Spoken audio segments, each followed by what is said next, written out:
আমাকে আমার পরিবার চোখেই দেখতে পারে না। আমার মেজো ভাইটা আমাকে ভালোবাসতো, সে এখন ভার্সিটিতে পড়ে দূরে থাকে। এটা বলে সামনে তাকে দেখে ওদের চোখে পানি। কিন্তু তারা এরকম করে কেন? শুনবে আমার কি দোষ? আমার দোষ হলো আমি মেয়ে হইনি। আমার বাবা মা আমার জায়গায় মেয়ে চেয়েছিল, তা হয়নি। তবুও ভালোই চলছিল।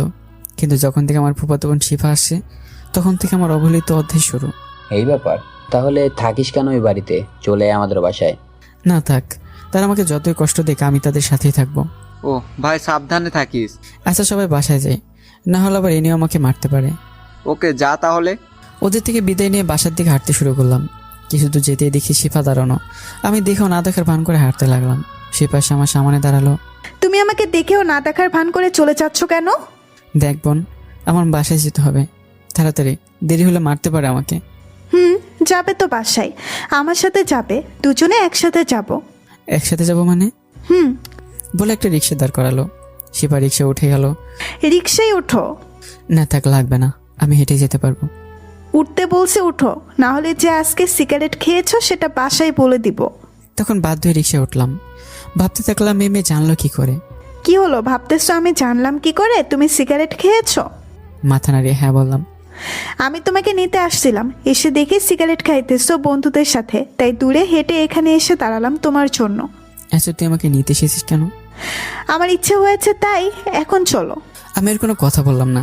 কিছুক্ষণ পর বাসার সামনে চলে আসলাম। আমিও নামলাম, শিফাও নামলো। উপর থেকে দেখি মা তাকিয়ে আছে। আমরা ভিতরে গেলাম। ভিতরে যাওয়ার পরে ঠাস ঠাস করে 2টা থাপ্পড় মারলো আমাকে বাবা। পাশে তাকে দেখে মা দাঁড়িয়ে।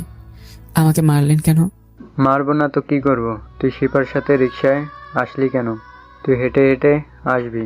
এতক্ষণে বুঝতে পারলাম মা এসে বাবাকে বলে দিয়েছে। মামা, লিমন ভাই আসতে চায়নি, তাকে আমি জোর করে নিয়ে এসেছি। ওই তুই চুপ থাক মা, আমি জানি কে কি রকম। লিমন তোকে যেন আর ওর সাথে রিক্সায় আসতে না দেখি। শিফা ভয়ে চুপ হয়ে গেল। আমি আর কিছু বলবো, চোখ দিয়ে পানি বেরোচ্ছে, আর বলতে পারছি না। কোনো কিছু না বলে রুমের দিকে হাঁটা ধরলাম। ওই দাঁড়া, আমি দাঁড়িয়ে পিছনে তাকালাম। যাচ্ছেন কোথায় আপনি? ঘরের কাজগুলো কে করবে? কাজগুলো না করলে খাবার জুটবে না। কি আর করবে, আমিই করব। আপনারা ভাবছেন হাসি মুখে বললাম কেন? কারণ ঘরের চাকরের কাজগুলো সব আমারই করা লাগে। আর যে করেই হোক পেট তো বাঁচাতে হবে। যাই হোক, কাজ করে বুঝলাম ঘরে মাংস রান্না করা হয়েছে, খাবারটা ভালোই হবে। খাবার খেতে খাবারের কাছে গেলাম। দেখি আমার জন্য খাবার বেড়ে রেখেছে। উপর থেকে থালাটা উঠে দেখি আমার জন্য শুধু ডাল দিয়ে ভাত রাখা। দেখে খুব খারাপ লাগলো, তবু আম্মুকে ডাকতে থাকলাম। আম্মু, আম্মু। কি হয়েছে, এত চিৎকার করছিস কেন?